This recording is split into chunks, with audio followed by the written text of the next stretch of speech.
அதாவது நீதித்துறையில மோடி அரசோடைய தலையீடு அப்படின்றது தொடர்ந்து இருந்துகிட்டே தான் இருக்கு. இப்போ ஒரு நீதிபதி இருக்காங்க, அவங்க வந்து இவருக்கு ஃபேவர்னு வச்சுக்கோங்களேன், அதாவது மோடி அரசுக்கு ஃபேவரா இருக்கு அப்படின்னா உடனே என்ன பண்ணுவாங்கன்னா, இருக்கும்போதும் சரியான கவனிப்பு, பதவி விட்டு போன பிறகும் முக்கிய பொறுப்பெல்லாம் கொடுத்து அவங்கள வந்து பொத்தி பொத்தி பாதுகாப்பாங்க. இதே ஒரு நீதிபதி வந்து ரொம்ப சுதந்திரமாவும் சட்டம் என்ன சொல்லுதோ அதை நான் செய்வேன், இதுதான் மக்களுக்கு நல்லது, வேற ஏதோ பேர்ல நீங்க இங்க மாயாஜாலம் எல்லாம் காமிச்சீங்கன்னா அந்த அச்சுறுத்தலுக்கு நான் பயப்பட மாட்டேன் அப்படின்னு ரொம்ப நேர்மையா நடக்கிற நீதிபதிகளை இவங்க எப்படி கையாளுறாங்க. அதாவது டிரான்ஸ்பர்ல இருந்து பணி நியமனம் வரை எங்களோட தலையீடு இருக்கும், நாங்க யாரை முடிவு பண்றோமோ அவங்க தான் மேல மேல வர முடியும் அப்படின்றது. இதுக்கு முன்னாடி நம்ம பல விஷயங்களை வந்து உதாரணமா பார்த்திருக்கோம். அதுக்கு இப்ப சமீபமா இன்னொரு எடுத்துக்காட்டு தான் நான் இன்னைக்கு கொண்டு வந்திருக்கேன். அதாவது மத்திய பிரதேச ஹைகோர்ட்டோடைய மூத்த நீதிபதி தான் அதுல் ஸ்ரீதரன் அவர்கள். இவங்களை வந்து ஆகஸ்ட் 25ஆம் தேதி கொலீஜியம், அதாவது உச்சநீதிமன்ற தலைமை நீதிபதி அவர்களுடைய தலைமையில கொலீஜியம் என்ன முடிவு பண்ணா, இவரை வந்து சத்தீஸ்கர் மாநிலத்துடைய ஹைகோர்ட்டுக்கு டிரான்ஸ்ஃபர் பண்ணலாம் அப்படின்ற முடிவுக்கு இவங்க வராங்க. ஸோ டிரான்ஸ்ஃபரும் கொடுத்துட்றாங்க. இப்போ நான் என்ன கேட்குறேன்னா, ஒரு டிரான்ஸ்ஃபர் அப்படின்னு முடிவாகும் போது யார் யார் கலந்து ஆலோசிப்பாங்க? கொலீஜியமும் ப்ளஸ் ஒன்றிய அரசும், இவங்க 2 பேரும் வந்து தான் ரெஃபர் பண்ணுவாங்க. அதுக்கப்புறம் தான் ஒரு முடிவே எடுக்கப்படுது. ஸோ இப்படி இந்த அடிப்படையில் தானே இவருக்கு வந்து டிரான்ஸ்ஃபர் வழங்கப்பட்டிருக்கும். அப்படி இருக்கும்போது ரொம்ப குறுகிய மாதங்கள்லேயே மறுபடியும், அதாவது இவர் ஆகஸ்ட் 25 இங்கேருந்து அங்கே மாற்றப்படுறாரு, மத்திய பிரதேசத்துலேருந்து சத்தீஸ்கருக்கு. மறுபடியும் ஆகஸ்ட் 14க்குள்ளேயே ரொம்ப அவசர அவசரமாக இவங்க வந்து கொலீஜியத்துக்கு மோடி அரசு மூலியமா வந்து ஒரு ப்ரெஷரை கொடுக்குறாங்க. இல்லை நீங்கள் வந்து அவர் சத்தீஸ்கருக்கு மாற்றினதை வந்து மறுபரிசீலனை பண்ணுங்க, மறுபரிசீலனை பண்ணி எங்க மாத்தணும்னா அலகாபாத் உயர்நீதிமன்றத்துக்கு நீங்க மாத்தணும் அப்படின்னு சொல்றாங்க.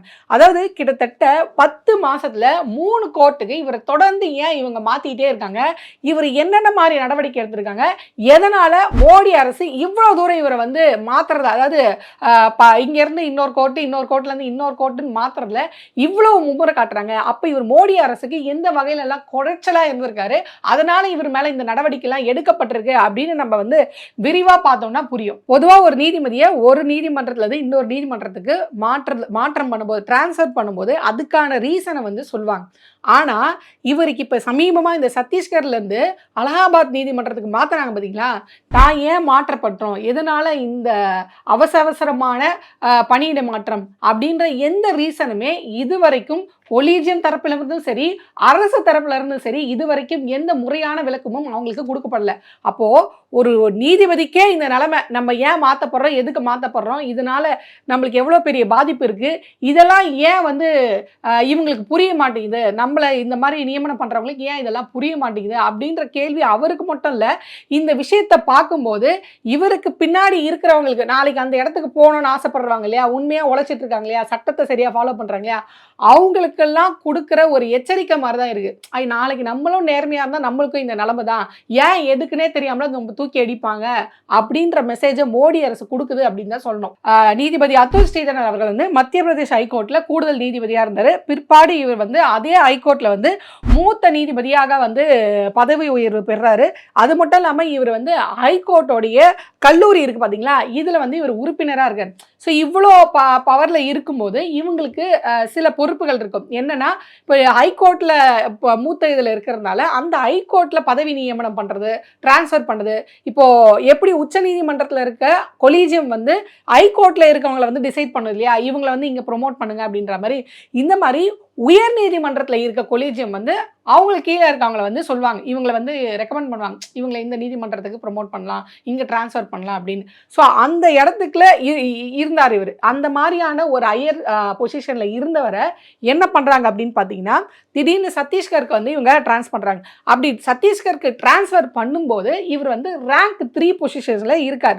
ஸோ அப்படி அங்கே ரேங்க் 3 பொசிஷனில் இருக்கும்போதும் இந்த கல்லூரியிலையும் இவர் வந்து உறுப்பினராக இருக்கார். அதாவது சத்தீஸ்கர் ஹைகோர்ட்டோடைய லா காலேஜ் இருக்கு பார்த்தீங்களா, இந்த கல்லூரியிலும் உறுப்பினராக இருக்கார். அப்போ அந்த பவர் அப்படின்றது திருப்பி ரீடைன் ஆகிட்டே இருக்கு. அதாவது இந்த யார் உறுப்பினர்களை சேர்க்கணும், யாரை டிரான்ஸ்ஃபர் பண்ணணும், அந்த உரிமை இருக்கு பார்த்தீங்களா, இது அவருக்கு அப்பயும் இருந்துகிட்டே தான் இருக்கு. ஆனால் திட்டமிட்டு மோடி அரசு என்ன பண்ணுதுன்னா, ப்ரெஷர் கொடுத்து இவரை உடனே தூக்கி நீங்கள் அலகாபாத் நீதிமன்றத்துக்கு போடுங்க அப்படின்னு சொல்கிறாங்க. இப்போ இந்த அலகாபாத் நீதிமன்றத்துக்கு போகும்போது இவருடைய சீனியாரிட்டின்றது என்ன ஆகும்னா குறையும். இப்போ இந்த கோர்ட்டில் இவர் ரொம்ப நாள் வேலை செஞ்சதுனால இவருக்கு சீனியாரிட்டி ரேங்க் 3. இப்போ அங்கேருந்து உடனடியாக அலகாபாத் வரும்போது அவருடைய சீனியாரிட்டி குறைஞ்சு ரேங்க் 7க்கு போவார்.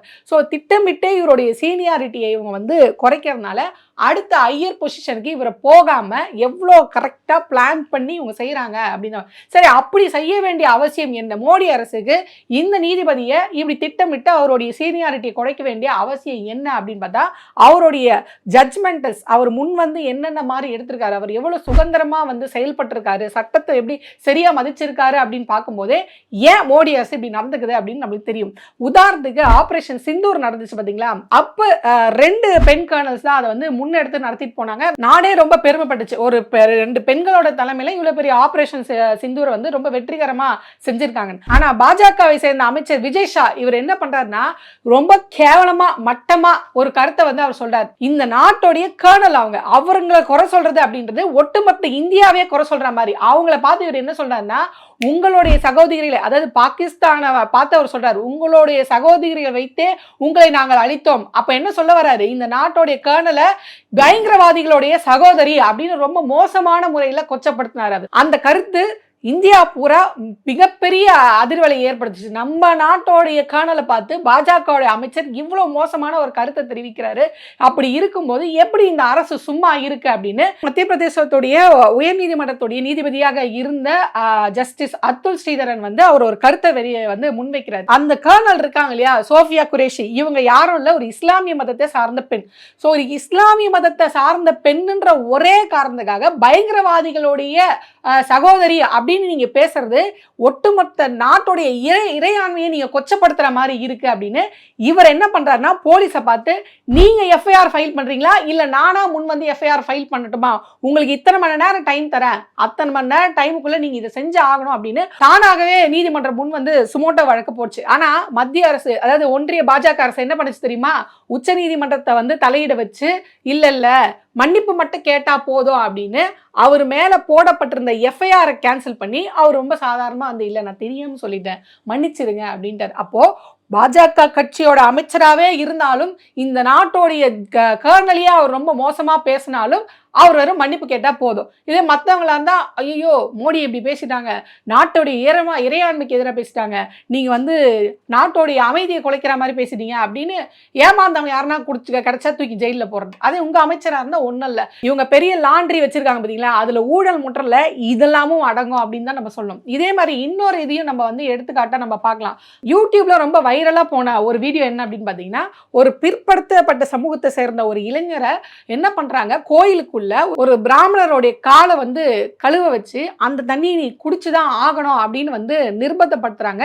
இது கேட்டா இது சில மத சார்பான நம்பிக்கையை வந்து இவன் விதிமீறல் பண்ணிட்டான், இவன் ஒரு பிற்படுத்தப்பட்ட சமூகத்தை சார்ந்தவர், அதனால இவரு அந்த பிராமண சமூகத்தை சார்ந்தவருடைய காலை கழுவி குடிக்கிறது தான் அதுக்கான பனிஷ்மெண்ட் அப்படின்னு சொல்லி அது சமூக வலைத்தளங்கள் ரொம்ப வைரலான போது இவர் தானா முன் வந்து ஒரு சுமோட்டோ வழக்கு வந்து போடுறாரு. அதாவது இது ரொம்ப ரொம்ப தப்பானது, இது மத ரீதியான வன்முறையை தூண்டுறதுக்கான வேலை, இதை வந்து நான் ரொம்ப மோசமான முறையில கண்டிக்கிறேன். அது மட்டும் இல்லாம அவர் இன்னொரு கருத்தும் என்ன சொல்றாருன்னா, அதாவது இந்த மாதிரியான வன்முறைகள்ல பாதிக்கப்படுறவங்க யாரா இருக்காங்க அப்படின்னு பாத்தீங்கன்னா, பெரும்பாலும் கல்வி அறிவு கம்மியாகும் பொருளாதார ரீதியாக பின்தங்கப்பட்டவர்கள் தான் இந்த மாதிரியாக மோசமான நிலைக்கெல்லாம் வந்து தள்ளப்படுறாங்க அப்படின்ற கருத்தையும் அவர் முன் வச்சாரு. ஸோ இந்த எக்ஸாம்பிள்ஸ்லாம் நான் எதுக்கு சொல்றேன்னா, இவர் எப்படி ஒரு சார்பா இயங்கக்கூடிய ஆள் கிடையாது, ரொம்ப சுதந்திரமா சட்ட ரீதியா இயங்கக்கூடிய ஆளு அப்படின்றத எடுத்துக்காட்டுது. இது மட்டும் இல்லாம இன்னும் சில விஷயங்கள், அதாவது மார்ச் 2023 அப்போதைய தலைமை நீதிபதி சந்திரசூட் அவர்கள் என்ன பண்றாங்கன்னா, இவரை வந்து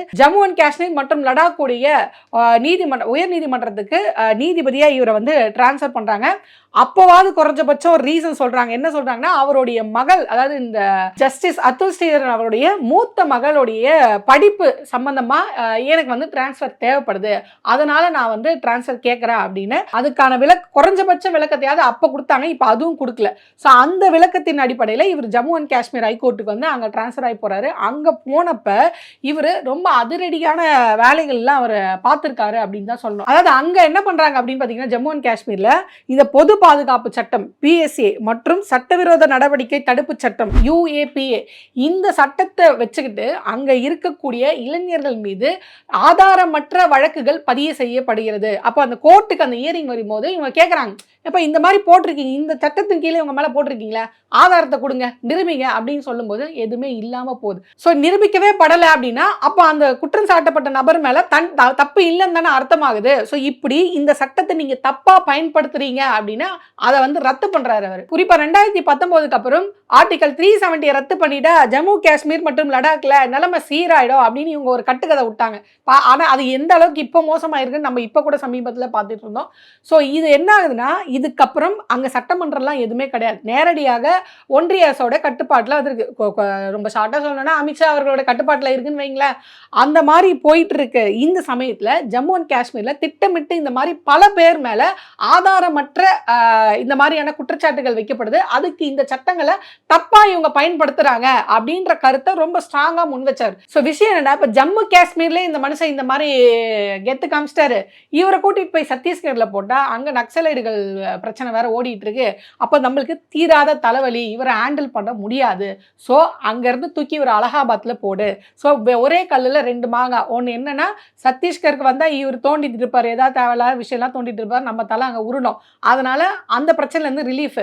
2வது பிரச்சனை என்னன்னா, திட்டமிட்டே ஒருத்தர் சட்டத்தை சரியா சுதந்திரமா கையாளுறாரு அப்படின்ற ஒரே காரணத்துக்காக அவரை ரேங்க் 3லேருந்து ரேங்க் 7க்கு நம்ம தள்ளிட்டோம்னா அடுத்தடுத்து அவர் வந்து உயர்வுக்கு போக மாட்டார். குறிப்பா ஒரு உச்சநீதிமன்றத்துடைய தலைமை நீதிபதியா வர்றதுக்கான வாய்ப்போ இல்லை வேற இன்னும் மாதிரியான ப்ரொமோஷன்ஸோ அவருக்கு வந்து வர்றது டிலே செய்யப்படும், திட்டமிட்டு டிலே செய்யப்படும். இது வந்து இவங்கள மோடி அவர்களுடைய ஆட்சியில் இது ஒன்று தானா அப்படின்னு கேட்டால் இதெல்லாம் 1 2 கிடையாது. இந்த மாதிரி நிறைய எக்ஸாம்பிள்ஸ் இருக்கு. அதுல ஒரு எக்ஸாம்பிளுக்கு நான் உங்களுக்கு சொல்ற பாருங்க. முரளிதரன், ஜஸ்டிஸ் முரளிதரன் அவர்களுடைய சம்பவம் அப்படின்றது இன்னும் வெளிச்சம் போட்டு காட்டு. அதாவது நைட்டோட நைட்டா ஒருத்தருக்கு டிரான்ஸ்ஃபர் பண்ண முடியுமா அப்படின்னா முடியும். யாரோட ஆட்சியிலனா மோடி அவர்களோட ஆட்சியில முடியும் அப்படின்றதுக்கு ஒரு சிறந்த எடுத்துக்காட்டு தான் ஜஸ்டிஸ் முரளிதரன் அவர்களுடைய இந்த டிரான்ஸ்ஃபர் அப்படின்னு தான் சொல்லணும். அதாவது டெல்லியில என்ஆர்சி தொடர்ந்து ஒரு பெரிய போராட்டம் முன்னெடுக்கப்படுது. அந்த போராட்டம் மிகப்பெரிய கலவரமாகுது. இதுக்கு அடிப்படை காரணம் என்ன அப்படின்னு பார்த்தீங்கன்னா, பாஜகவை சேர்ந்த தலைவர்கள் மற்றும் நிர்வாகிகள் என்ன பண்றாங்கன்னா, இஸ்லாமியர்கள் மீது ஒரு வெறுப்பு பேச்சை வந்து அவங்க தொடர்ந்து உமிழ்ந்துகிட்டே இருக்காங்க. இஸ்லாமியர்கள் இப்படி அப்படின்னு அவங்க மேல ஒரு வெறுப்பு பிரச்சாரத்தை முன்னெடுத்துட்டே இருக்காங்க. இந்த வெறுப்பு பிரச்சாரம் மிகப்பெரிய கலவரமா மாறுது. உடனே ஜஸ்டிஸ் முரளிதரன் அவர்கள் என்ன பண்றாங்கன்னா, அந்த மாதிரி பேசுனாங்கல்ல, இந்த மாதிரி இஸ்லாமியர்கள் வெறுப்ப பேச்சு பேசுனாங்களே இவங்க மேலே எஃப்ஐஆர் போடுங்க அப்படின்னு டெல்லி போலீஸ்க்கு இவர் வலியுறுத்துறாரு. அது மட்டும் இல்லாமல் அந்த பாஜக தலைவர்கள் பேசின இஸ்லாமிய வெறுப்பு பேச்சு இருக்கு பார்த்தீங்களா, இந்த ஹேட் ஸ்பீச்சை வந்து வீடியோவாக நீதிமன்றத்திலே இவர் போட்டு காமிச்சு இந்த மாதிரி பேசியிருக்காங்க, இவங்க மேலே உடனே நடவடிக்கை எடுக்கணும் அப்படின்னு அவர் சொல்கிறாரு. அன்னைக்கு சொன்ன நைட்டு February 26 அன்னைக்கு நைட்டே இவரை வந்து டிரான்ஸ்ஃபர் பண்ணுறாங்க. அப்போ இவங்களுக்கு என்னன்னா, தொடர்ந்து எங்களை மீறி யாருமே நீங்க செயல்படக்கூடாது. அது கட்சி தலைவராக இருந்தாலும் சரி, அதிகாரிகளா இருந்தாலும் சரி, அது எதிர்கட்சி தலைவராக இருந்தாலும் சரி, இல்லை நீங்க ஒரு நேர்மையான அதிகாரியா இருந்தாலும் சரி, இல்லை வேற எம்எல்ஏ எம்பி நீங்க யாரா வேணா இருங்க, நீதித்துறையில இருக்க நீதிபதிகளா இருந்தாலும் சரி, ஒரே ஒரு விஷயம்தான், நாங்கள் சொல்கிறபடி நீங்கள் ஆடணும். இல்லையா உங்களை எப்போ வேணாலும் நாங்கள் எங்கே வேணாலும் தூக்கி அடிப்போம், உங்கள் ஃப்யூச்சரே காலி பண்ணுவோம். ஸோ இது மூலயமா இவங்க இந்த நீதித்துறைக்கு சொல்ல வர மெசேஜ் என்ன, அதாவது மோடி அரசு இந்த நீதித்துறைக்கு சொல்ல வர மெசேஜ் என்னன்னா, யாரும் சட்ட ரீதியாக நடக்கக்கூடாது, எல்லாம் எங்கள் ரீதியாக தான் நடக்கணும். பாஜக என்ன சொல்லுதோ அதை நீங்கள் செய்யணும்.